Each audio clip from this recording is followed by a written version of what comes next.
नमस्कार, आप देख रहे हैं नया भारत दर्पण समाचार और मैं हूं आपके साथ ज्योतिका।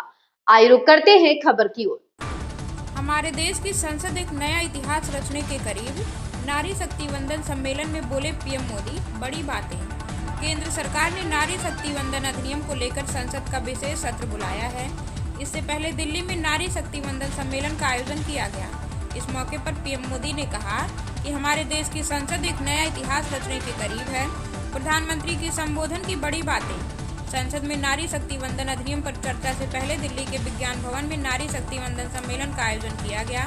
प्रधानमंत्री नरेंद्र मोदी इस कार्यक्रम में शामिल होने पहुंचे। इस मौके पर उन्होंने कहा कि हमारे देश की संसद एक नया इतिहास रचने के करीब है। एक ऐसा नया इतिहास जो अतीत की संकल्पनाओं को साकार करेगा, जो भविष्य के संकल्पों को पूरा करेगा। एक ऐसे भारत का संकल्प जो समतामूलक हो, जहां सामाजिक न्याय केवल एक नारा ना हो बल्कि हमारी कार्य संस्कृति का, हमारी निर्णय प्रक्रिया का स्वाभाविक हिस्सा हो। नारी शक्ति वंदन सम्मेलन में पीएम मोदी ने कहा कि देश की विकास यात्रा के इन अहम पड़ावों के बीच भारत 21वीं सदी के सबसे बड़े निर्णयों में से एक निर्णय लेने जा रहा है।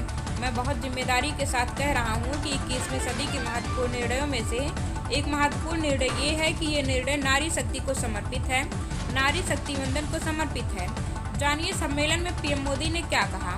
संबोधन की बड़ी बातें। पीएम मोदी ने नारी शक्ति वंदन सम्मेलन को संबोधित करते हुए कहा कि इस समय देश में बैसाखी के पर्व की उमंग है। कल देश के अलग अलग हिस्सों में नववर्ष भी मनाया जाएगा। मैं आज जलियांवाला बाग नरसंहार के वीर बलिदानियों को भी श्रद्धांजलि देता हूँ।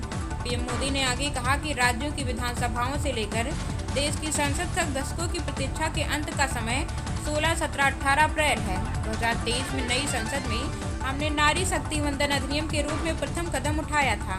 प्रधानमंत्री ने कहा, नारी शक्ति वंदन अधिनियम समय से लागू हो सके, महिलाओं की भागीदारी हमारे लोकतंत्र को मजबूती दे।